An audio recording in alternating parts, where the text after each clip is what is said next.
Welcome to Alice's channel. Today we're going to be freeze-drying mozzarella cheese.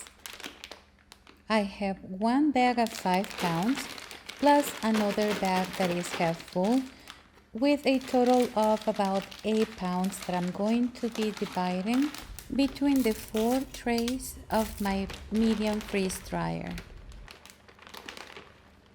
If you have 2 full bags, that will be even better. In my case, I will not be filling them up all the way to the top, like I said, because I do not have enough cheese, but you can add a total of 10 pounds onto the 4 medium-sized trays. I'm going to be pre-freezing the cheese. I do have the space in the freezer, so I prefer to do that most of the time to save some processing time on the freeze dryer. I usually leave it overnight, but you can leave it for at least 4 hours. And here we are the next day. Everything is completely frozen. I already started the machine and we're ready to load the cheese. Since the trays were not completely full, it took about 19 hours. It may take less for you. I have my freeze dryer set up to add an additional 6 hours, just in case I'm not home when the freeze drying cycle is done. I live in a high humidity area, so to prevent moisture from going back into the cheese when carrying the trays, I usually either put the plastic lids or I put them in these food saver bags that I made. Then I proceed to package the cheese in Mylar bags using an oxygen absorber. This is for long-term storage. I also package almost half of a tray in a mason jar.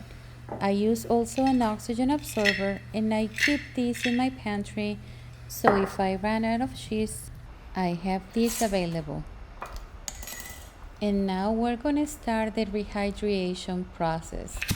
I did not measure the weight of the cheese before and after, so I am just going to be using a measuring cup to add equal portions of water and cheese. I have a total of 1/4 of a cup and I added exactly another 1/4 cup of water, but I was definitely too much.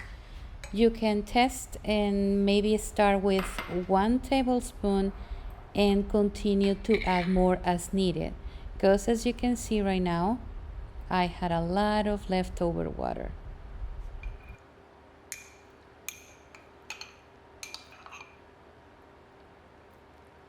Everything is 100% hydrated. Obviously, since it was pretty much swimming in water, it was definitely too much water. Next time, I will simply add 1 or 2 tablespoons of water. It's not going to affect the consistency of the cheese. As you will see, it'll simply evaporate and your cheese will be just as if you took it out of the fridge.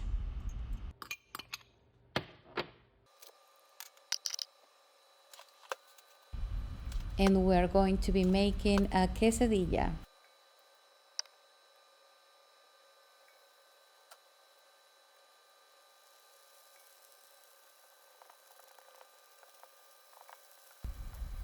This cheese has a lot of oil, a lot of fat. It's not water. This is regular mozzarella cheese, and it only said that it was low moisture, not low fat. That is the reason why you see so much grease.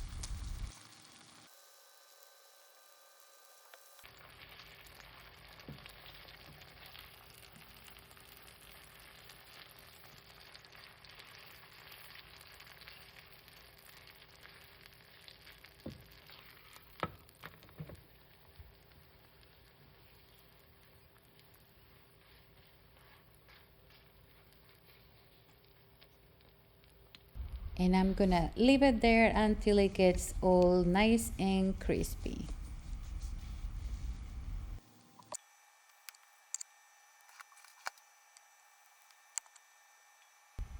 As you can see, the consistency of the cheese is identical as if it was fresh cheese. So there you go. I hope you enjoyed this video. Thank you for watching.